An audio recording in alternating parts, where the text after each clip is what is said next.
avançamos muito, até o ponto em que, no ano passado, o governo taxou a entrada de capitais estrangeiros para a compra de títulos públicos, o que há 5, 6, 7 anos atrás era considerado um pecado. Na verdade, nem se discutia esta possibilidade de que capitais estrangeiros pudessem ser taxados na sua entrada. Mas nós avançamos muito nesse debate, e isso possibilita, então, que o governo tome ações que são consistentes com o debate que existe na sociedade sobre um determinado tema. Sobre a política monetária, nós avançamos no sentido de que a nossa taxa de juros hoje, embora seja muito alta, ela é muito menor do que era no passado recente. Mas aqui eu diria que é a área onde o debate está mais perdido para o lado daqueles que querem o desenvolvimento.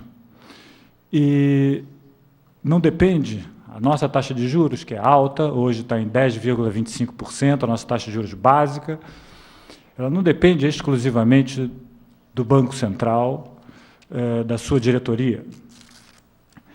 E aqui eu quero enfatizar que, realmente, o nível do debate em torno do problema da taxa de juros no Brasil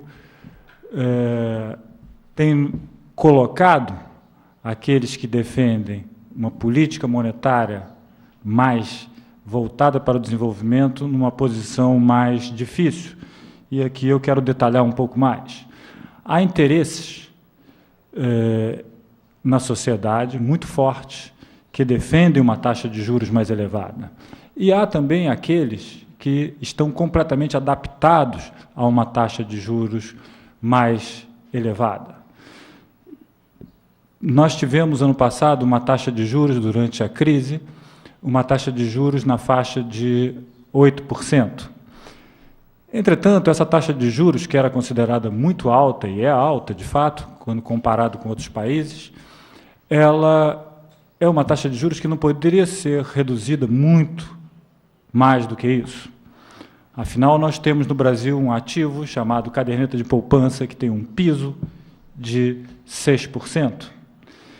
E isto estabelece, então, um piso para a política monetária.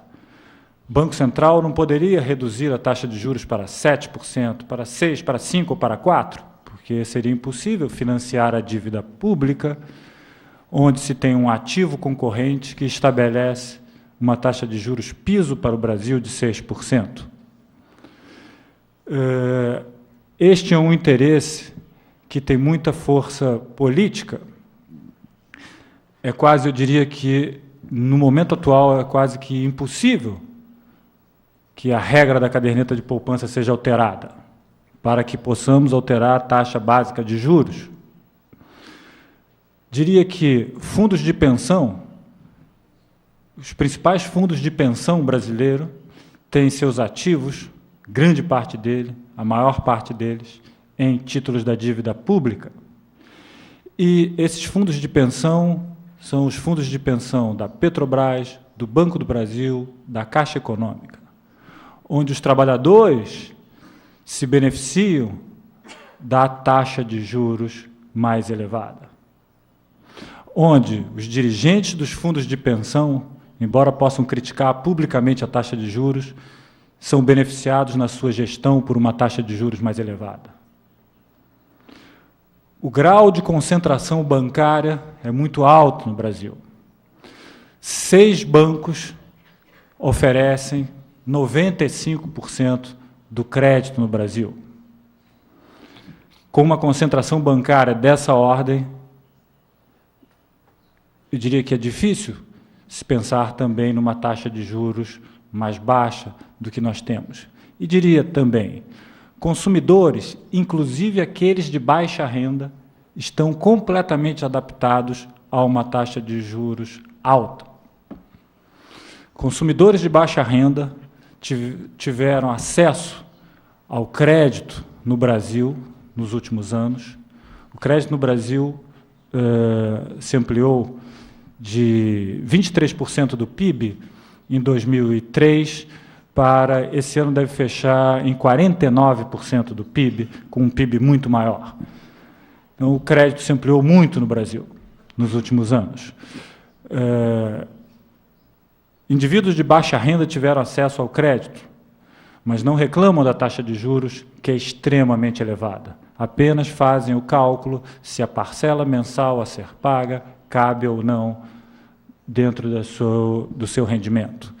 Então, eu diria que, na política monetária, nós podemos fazer todas as críticas, e eu sou um dos que faço, muitos aqui sabem, à administração monetária feita pelo Banco Central. Entretanto, eu diria que o que temos de taxa de juros é o reflexo do que temos em termos de debate sobre o tema na sociedade. Esse é um debate que eu diria que nós estamos mais atrasados e estamos perdendo, eu diria que, o jogo nesses últimos anos. Aliás, nas últimas décadas, nós avançamos quase nada. Desde aqueles de baixa renda até os banqueiros, todos estão ou adaptados ou têm interesse numa taxa de juros mais elevada. O Azone aqui me deu um cartão amarelo. Para encerrar, vou tentar aqui concluir, ainda falta a política creditícia e a política distributivista, mas vou tentar aqui encurtar. Sobre a política de crédito, diria que houve um incentivo do governo via bancos públicos para ampliação do crédito.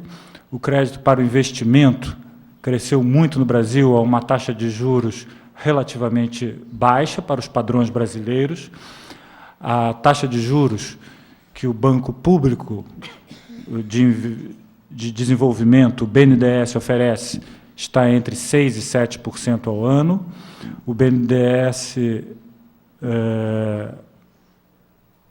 quase que dobrou os seus desembolsos por ano, e o investimento tem sido, no Brasil, apoiado em grande parte pela política, diria que agressiva, do BNDES na oferta de crédito nos últimos anos. Mas não só o Banco do Brasil, outros dois bancos públicos, não só o BNDES, mas outros dois bancos públicos, como o Banco do Brasil e a Caixa Econômica, também têm um papel bastante significativo nesse processo, oferecendo, de fato, taxas de juros mais baixas, mas nem tanto, mas também tem ampliado o grau de bancarização, o grau de acesso, particularmente daqueles de renda mais baixa, ao sistema financeiro. Mas também os bancos privados. Os bancos privados hoje ampliaram muito a sua oferta de crédito. E isto tudo é resultado do clima extremamente positivo que a economia brasileira vive. O crédito privado, ele só se amplia se há mais segurança na transação que é efetivada. Ou seja, pelo lado de trabalhadores, dependem de ter carteira assinada para tomar um empréstimo.